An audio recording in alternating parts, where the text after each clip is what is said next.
अस्सलाम वालेकुम। आज के सच के साथ मैं हूं वसीम अब्बासी। आज बहुत बड़ी खबर सुप्रीम कोर्ट से आई है, उस हवाले से बात होगी कि जनरल मुशर्रफ जो मरहूम हैं लेकिन डिक्टेटर थे, पाकिस्तान के आइन तोड़ा था, उनको सज़ा बहाल हो गई है। और फ़ाइज़ ईसा एक बहुत बड़ा फ़ैसला जस्टिस फ़ाइज़ ईसा की सुप्रीम कोर्ट का, और वो सज़ा जो है वो बहाल हुई है। और उनमें और बरतानिया के डिक्टेटर जनरल ओलिवर क्रॉमवेल, इनके दरमियान क्या ममासलत थी, उनको भी बादज़ वफ़ात फांसी दी गई थी। उनकी क्या कहानी थी ये आपसे बताऊंगा। दूसरा, बल्ले के निशान के हवाले से पीटीआई को ने सुप्रीम कोर्ट से अपनी दरख्वास्त वापस ले ली है, इसके क्या असरात होंगे ये बात होगी।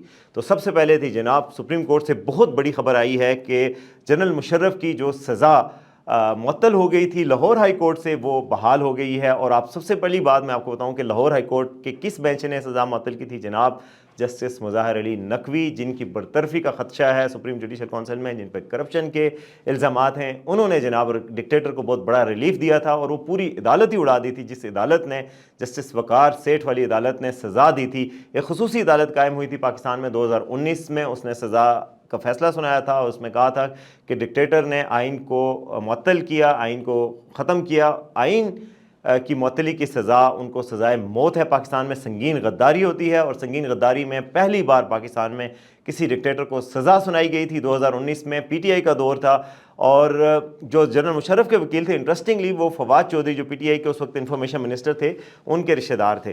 तो जनाब उस वक्त की पीटीआई हुकूमत तो बिल्कुल भी अमल दरामद नहीं करना चाहती थी। सज़ा क्या जस्टिस वकार सेठ ने सुनाई कि क़यामत आ गई थी पाकिस्तान में। उसी वक्त जनाब प्रेस कॉन्फ्रेंस हुकूमत अपने तौर पर कह रही है बहुत गलत फैसला है। ISPR की तरफ से भी रिएक्शन आया था और बड़े रिएक्शन हर तरफ से आ रहे थे कि जी ये तो बहुत गैर कानूनी और गैर स्टेप किया है, ओवर स्टेप किया है जी अदालत ने, ये करना नहीं चाहिए था। क्या दिया था अदालत ने? अपने एक पैरा में ये लिखा था कि अगर जनरल मुशर्रफ इस सज़ा पर अमल दरामद से पहले वफात पा जाएं तो उनकी लाश को डी चौक पर 3 दिन तक लटकाया जाएगा। और तो ये फैसला, इस बात को उठा लिया गया। शायद ये थोड़ा सा आगे का एक जुमला था जो अदालत ने लिख दिया था, जस्टिस वकार सेठ की खुसूसी अदालत ने, लेकिन इस जुमले को बुनियाद बनाकर पूरी अदालत को उड़ा दिया था। और अदालत उड़ाने वाले जनाब जस्टिस मुज़ाहिर नकवी जो आजकल सुप्रीम कोर्ट के जज हैं, उनके हवाले से ऑडियो लीक्स आई हैं, ट्रकों वाली बात भी उनके हवाले से होती है, करप्शन के इल्ज़ामात भी हैं। तो और सुप्रीम जुडिशल काउंसिल में वो कार्रवाई भी फेस कर रहे हैं जनाब। ना सिर्फ वो खुद ख़तरात का शिकार है बल्कि उनके फ़ैसला भी इस तरह रद्दी की टोकरी में फेंक दिया। और सुप्रीम कोर्ट ने आज एक तारीख़ रकम की है, बहुत तारीख़ी अहमियत का फ़ैसला है। इसके पाकिस्तान की सियासत पर दूररस असरात हो सकते हैं। पाकिस्तान में डिक्टेटरशिप का एक रास्ता बंद होगा, इससे एक डेटरेंस कायम होगा। डेटरेंस यानी एक रुकावट और एक डर कायम होगा कि यार पाकिस्तान में अगर आइन तोड़ा तो उसकी सज़ा मिलेगी, और सज़ाए मौत है। ये संगीन गद्दारी है। गद्दारी आइन क्यों इंपॉर्टेंट है नाजरीन, मैं आपको बताऊं। जो लोग नहीं समझते उनके लिए, कि मैं भी बचपन में समझता था ये आइन क्या भला होती है, सारे कहते हैं आइन पे अमल, आइन पे अमल। आइन जनाब एक बहुत ही मुकद्दस दस्तावेज़ है। आइन मेरे और रियासत के दरमियान एग्रीमेंट है। आइन मेरी इज़्ज़त का ज़ामिन है। मतलब एक हमने मिलकर पाकिस्तान बना तो मिलकर एक ज़ाब्ता बनाया कि ये मुल्क चलेगा कैसे और इस मुल्क में अवाम की बर्तरी होगी। आइन ये कहता है, आइन ये कहता है कि हम सब मिलकर एक जंगल में नहीं रहते, हम एक रेवड़ नहीं है जिसको जो डंडे के ज़ोर पे चलाए, बल्कि हम एक कौम है और इस कौम की विल के मुताबिक ये चलेगी, ये मिल के फैसले करेगी। जो जिंदा कौमें हैं वो अपने आइन को सबसे मुकद्दस इसलिए समझती हैं। आइन एक मुकद्दस दस्तावेज़ है जो अवाम के हुकूक की तर्जमान है, जो हमारी इज़्ज़त का पासबान है। तो इस आइन को जो तोड़ेगा, इसकी सज़ा रखी गई थी 1973 के आइन में कि वो सज़ाए मौत होगी आर्टिकल 6 के तहत, और वही आर्टिकल 6 जिसका इमरान खान साहब ने कुछ दिन पहले इलेक्शन कमीशन को धमकी भी दी थी। तो आर्टिकल 6 जो है वो आइन में आइन तोड़ने वालों के लिए संगीन सज़ा का एक ज़ामिन है, और वो कहता है। और ये जो सज़ा आज मुशर्रफ साहब की बहाल हुई है, उस सज़ा के बहाली के बाद जनरल जो चीफ जस्टिस काजी फ़ाइज़ ईसा के दौर में सुप्रीम कोर्ट की तरफ से ये फैसला आया, उस फैसले से ये होगा कि आइंदा आइन तोड़ने वालों को 100 बार सोचना होगा कि यार अगर हमने आइन तोड़ा तो ये मजाक नहीं है। हम लोगों की गर्दन पे लात रख के जब मर्जी चाहें आ जाएं और कहें कि बस आज के बाद कानून नहीं चलेगा, आइन नहीं चलेगा, हमारा डंडे का कानून चलेगा। तो ये एक डंडे के कानून के ख़िलाफ़ आइन जो है वो हमारी इज़्ज़त का ज़ामिन है, इसलिए आइन बहुत ज़रूरी है। और जो आइन तोड़े उसको सख्त सज़ा हमेशा मिलनी चाहिए। आइन शिकनी की सज़ाए मौत है और वो सज़ाए मौत आज बहाल हुई है। जनरल मुशर्रफ तो पिछले साल फरवरी में वफ़ात पा गए थे। हम उनके लिए दुआ मग़फ़िरत ही करेंगे, लेकिन जो उनका जुर्म था वो बहुत बड़ा जुर्म था। उन्होंने 2 बार आइन तोड़ा था। अक्टूबर 1999 में आइन तोड़ा था, उसके बाद 2007 में आइन तोड़ा था, اور ایک اسپیشل PCO لگایا تھا، تو وہ سب اس کی سزا 3 نومبر 2007 کی جو انہوں نے PCO لگایا تھا اس کے حوالے سے کورٹ نے دیکھا کہ یہ بالکل آئین شکنی تھی. عدالت نے ان کو روکا تھا اس چیز سے لگانے سے، ایمرجنسی پلس لگانے سے، لیکن انہوں نے لگائی تھی تو اس پر ان کو سزا ملی تھی. اس حوالے سے جو سزا کا یہ تصور ہے اور یہ جو آئین شکنی کی سزا ہے، یہ تصور پاکستان نہیں پوری دنیا کے معاشروں میں اس کی اہمیت ہے.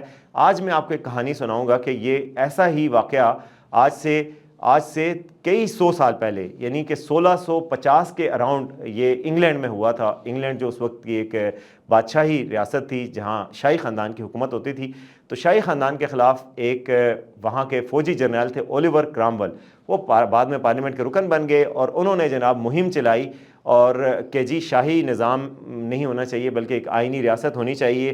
انہوں نے جناب، لیکن تھے فوجی ڈکٹیٹر، انہوں نے جناب مہم چلائی، خانہ جنگی شروع ہو گئی اور شاہی فوجوں کو شکست ہوئی.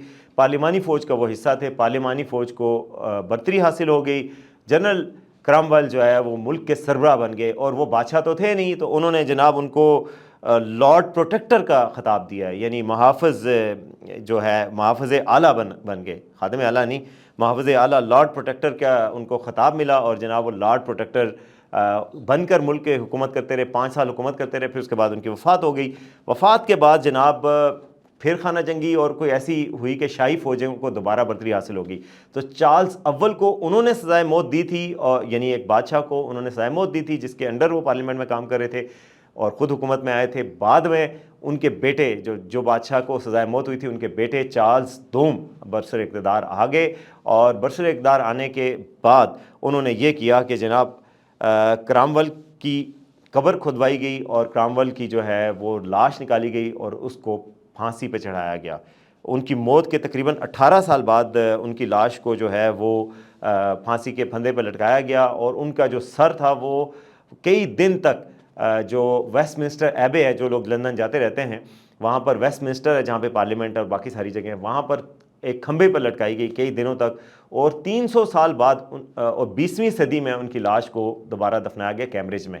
تو آج کل ان کی بڑی عزت ہے، ان کا پارلیمنٹ کے بارے میں مجسمہ بھی نصب ہے، لیکن ان کے سزا دی گئی تھی کہ انہوں نے جی ایک نظام کو اکھاڑا تھا اور ایک فوجی جرنیل تھے، لیکن بعد میں ظاہر ہے پارلیمان کو بھی جوائن کیا تھا. تو جنرل کرامول کی طرح مشرف کے حوالے سے جب سزا ہوئی تھی تو ان کا نام پاکستان میں بہت چلنا شروع ہوا کہ جی جیسے کرامول کو سزا مل سکتی ہے پوسٹ مارٹم، یعنی کہ مرنے کے بعد، تو ان کو بھی مل سکتی ہے. اور لیکن آج سپریم کورٹ کا جو فیصلہ ہے اس میں کہا گیا ہے کہ چونکہ مشرف صاحب کی وفات ہو چکی ہے تو سزا پر عمل درآمد نہیں ہو سکتا. ظاہر ہے ڈی چوک میں لٹکانے والی بات جو تھی وہ تو نہیں ہوگی، اور لیکن یہ ہے پاکستان میں ظاہر ہے جو لوگ دنیا سے چلے جاتے ہیں ایک عزت کا ایک نظام ہے کہ مردہ لوگوں کو برا نہیں کہا جاتا، اور جو لوگ دنیا سے چلے جاتے ہیں ان کی عزت کا خیال رکھا جاتا ہے. اس لیے پاکستان میں ایسا کچھ تو نہیں ہونے جا رہا، لیکن کم از کم یہ راستہ ضرور رکنا چاہیے. جو مشرف صاحب نے کیا تھا وہ بہت غلط تھا، ہم ان کے لیے دعا گو ہیں، ان کے غریق رحمت اللہ کرے. اب وہ تو گئے، دنیا سے چلے گئے، اب وہ ان کا معاملہ اللہ کے سپرد ہے، لیکن دنیا میں جو انہوں نے کیا اس کو ڈسکس ہسٹوریکلی ضرور کرنا چاہیے آئین کے طالب علموں کو، قانون کے اور سیاست کے طالب علموں کو، اور اس کو ججمنٹ بھی ضرور دینی چاہیے کہ وہ غلط تھا، وہ بالکل غلط عمل تھا، انہوں نے جو کیا وہ غلط تھا. اس کے اثرات ملک پر ہوئے، معیشت کو تباہ ہوئی، دہشت گردی پاکستان میں عام ہوئی اور عوام کی ول کے خلاف فیصلہ کیا گیا. اور آئندہ کے لیے ہمیں کم از کم سبق ہونا چاہیے کہ آئین کو اس طرح برطرف کر کے کسی ڈکٹیٹر، کسی طالع آزما کو اجازت نہیں ہونی چاہیے کہ وہ ملک پہ جب چاہے اپنا قبضہ کرے، کہ آج کے بعد جی آئین ختم، ڈنڈے کا رول ہوگا. جی ڈنڈے کا رول کیوں ہوگا؟ ہم جنگل میں رہنے والے جانور نہیں، ہم انسان ہیں، ہم ایک عوام ہیں، قوم ہیں اور ایک زندہ قوم ہے. تو ہم چاہتے ہیں کہ ہم پہ گورن رولز کے تحت کیا جائے، ہم جو نظام حکومت تشکیل دیں اسی نظام حکومت کی حکومت، اور ڈنڈے کی ہم پہ حکومت نہ ہو، ریوڑ کی طرح ہمیں نہ چلایا جائے. تو یہ اس لیے بہت دورس اثرات کا حامل ہوگا. آئندہ کسی ڈکٹیٹر کو امید ہے کہ ضرورت نہیں ہوگی کہ وہ پاکستان کا آئین معطل کر کے عوام پر ڈنڈے کا راج چلائے. تو یہ ایک آج کی کہانی تھی. میں نے کہا آپ کو بتاؤں، بہت تاریخی اہمیت کا فیصلہ ہے جو چیف جسٹس قاضی فائز عیسیٰ کے ایک فیدر ہوگا ان کے اوپر، ایک اور یعنی ان کا تمغہ امتیاز ہوگا جو ان کے کیریئر پہ ہوگا کہ انہوں نے اس سزا کو بحال کیا. اور جسٹس مظاہر علی نقوی کے لیے ایک داغ ندامت کے طور پر رہے گا کہ انہوں نے اس کورٹ کو ہی معطل کر دیا تھا صرف ایک ڈکٹیٹر کی حمایت میں. दूसरी बात मैं आपको बताना चाह रहा था कि सुप्रीम कोर्ट में आज पीटीआई ने अपनी बल्ले के निशान के हवाले से दरख्वास्त वापस ले ली है। इस पर बहुत सारे लोग सवालात पूछ रहे हैं कि इसका क्या असरात होंगे, क्यों ली है। उसकी वजह ज़ाहिर है, पेशावर हाई कोर्ट में उसकी समाअत इस वक्त जब हम रिकॉर्ड कर रहे हैं तो वो हो रही है, तो इस वजह से उन्होंने लिया। और पेशावर हाई कोर्ट से बड़ी कवी उम्मीदें हैं पीटीआई को। इतनी उम्मीदें हैं कि शेर अफजल मरवत जो पीटीआई के रहनुमा हैं, उन्होंने तो ट्वीट भी कर दिया कि पेशावर हाई कोर्ट ने हमें बल्ले का निशान दे दिया है और हम पेशावर हाई कोर्ट के शुक्रगुजार हैं, हमारी बहुत बड़ी लीगल विक्ट्री हुई है। थोड़ी देर बाद बहरहाल शेर अफजल मरवत ने ट्वीट डिलीट कर दिया। शायद फैसला उन्होंने पहले ही कोई जांच लिया था। फैसला मैं जब तक ये वीलॉग सुन रहे होंगे अब तक आ चुका होगा, और ज़्यादा कवी इम्कानात यही हैं कि पीटीआई को रिलीफ मिलने जा रहा है पेशावर हाई कोर्ट से। तो बहरहाल सुप्रीम कोर्ट से इसलिए उन्होंने दरख्वास्त वापस ले ली कि ये सुप्रीम कोर्ट की दरख्वास्त बल्ले का निशान छीनने के हवाले से थी, लेकिन चूंकि पेशावर हाई कोर्ट इस मसले को पहले ही देख रही है तो ये अब इन्फ्रेक्चस हो चुका था। अब अगर पेशावर हाई कोर्ट से उनको बल्ले का निशान नहीं मिलता तो वो फिर सुप्रीम कोर्ट में एक नई दरख्वास्त दे सकते हैं और नया फैसला हो सकता है। अगर बल्ले का निशान को वापस मिल जाता है तो ये हो सकता है, कभी इम्कान है कि इलेक्शन कमीशन सुप्रीम कोर्ट में दरख्वास्त दे कि जी हमारे फैसले को क्यों मुअत्तल किया गया। अब देखते हैं कि फैसला क्या आता है और उसके बाद सुप्रीम कोर्ट फिर क्या करती है। लेकिन अब तक के लिए एक बहुत बड़ी खबर के साथ इजाज़त चाहूँगा। अल्लाह ने के बाद।